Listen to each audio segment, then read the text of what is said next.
Top 20 Stories of 2017 inches. The British driver may have lost the 2016 championship battle to now-retired teammate Nico Rosberg, but the German squad was again in a league apart. Red Bull was its main threat with an underpowered car, and Ferrari failed to even win a race all year. Hamilton may have been unable to get revenge on Rosberg after the German announced his shock retirement from the sport just days after winning the title, but the then three-time world champion appeared more fired up than ever to get the fourth crown he felt should have been his in 2016.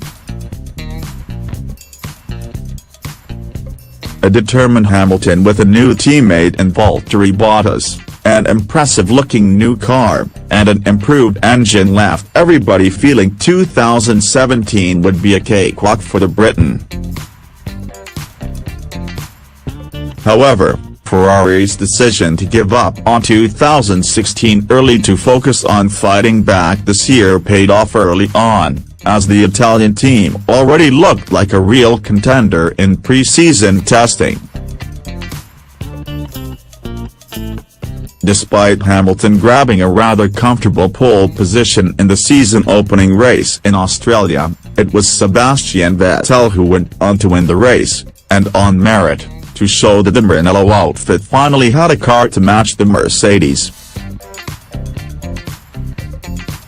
Hamilton fought back in the second race of the year in China, but Vettel victories in Bahrain and Monaco were proof that Ferrari was a real championship contender and that Mercedes had a fight on its hands for the first time in a long while. After Vettel's win in Monaco, Hamilton took victory in Canada before the championship headed to Azerbaijan, where one of the highlights of the year would take place as the Ferrari racer drove into his Mercedes rival after feeling he had been brake tested. It was evidence, if nothing else, that Vettel knew this year was a golden chance to end Mercedes' dominance and that it would take everything he had to make it happen. After Bottas won in Austria, Hamilton was back on the top step of the podium in Britain, where Vettel could only manage 7th place to see the championship lead he had retained since the start of the year being reduced to just 1 point.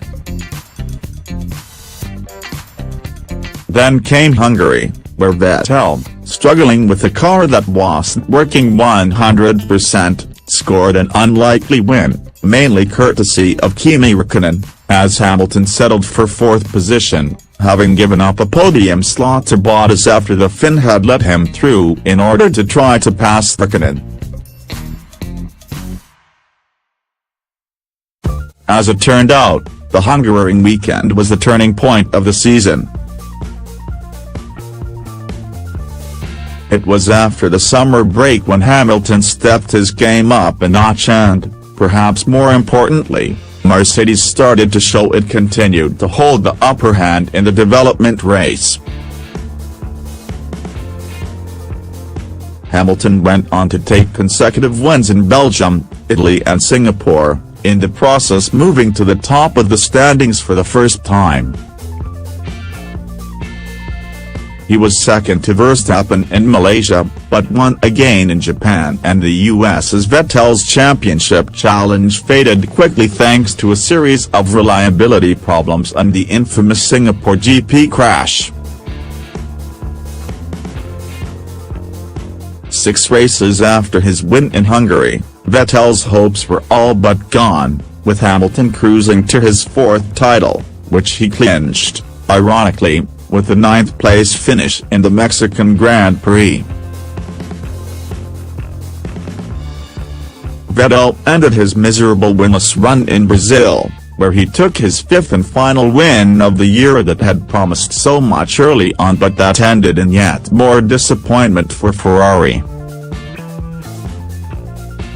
For Hamilton and Mercedes, it was another glorious year that cemented their position as the dominant force in the hybrid era of Grand Prix racing.